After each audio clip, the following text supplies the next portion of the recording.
আসবে। আর এক ধরনের রেখা বেরোয়, বলি, এটা আমি খুব ইন রেয়ার কেসে পেয়েছি। এইখান থেকে এক ধরনের রেখা উৎপন্ন হয়, এটাকে বলে আধিদৈবিক রেখা, আধ্যাত্মিক রেখা। ওটা কি বুধ থেকে মঙ্গল, আধ্যাত্মিক মঙ্গল রেখা।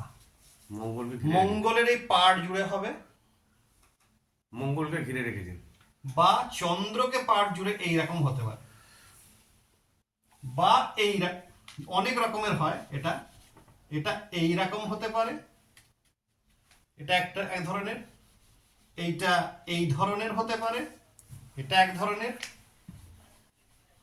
আবার এটা এই ধরনের হতে পারে। এক এক রকম ফল কিন্তু এক এক জায়গা থেকে ওঠার। এইটাকে বলা হয় ইমপ্রেশন লাইন। এটা হচ্ছে আধ্যাত্মিক জগতে সে কিন্তু সে যাই করুক না কেন লোকে তাকে মানবে। অতি দৈবিক রেখা, আধ্যাত্মিক রেখা, অতি আধ্যাত্মিক রেখা।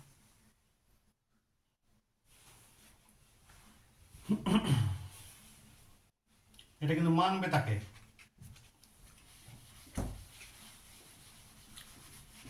এটা খুবই রেয়ার, ইন রেয়ার কেস সেটা, খুব রেয়ার এটা। তবে আমি পেয়েছি। হুম। এটা আমি প্র্যাকটিক্যাল করতে গিয়ে আমি কিন্তু ঘটনাটা দেখেছি।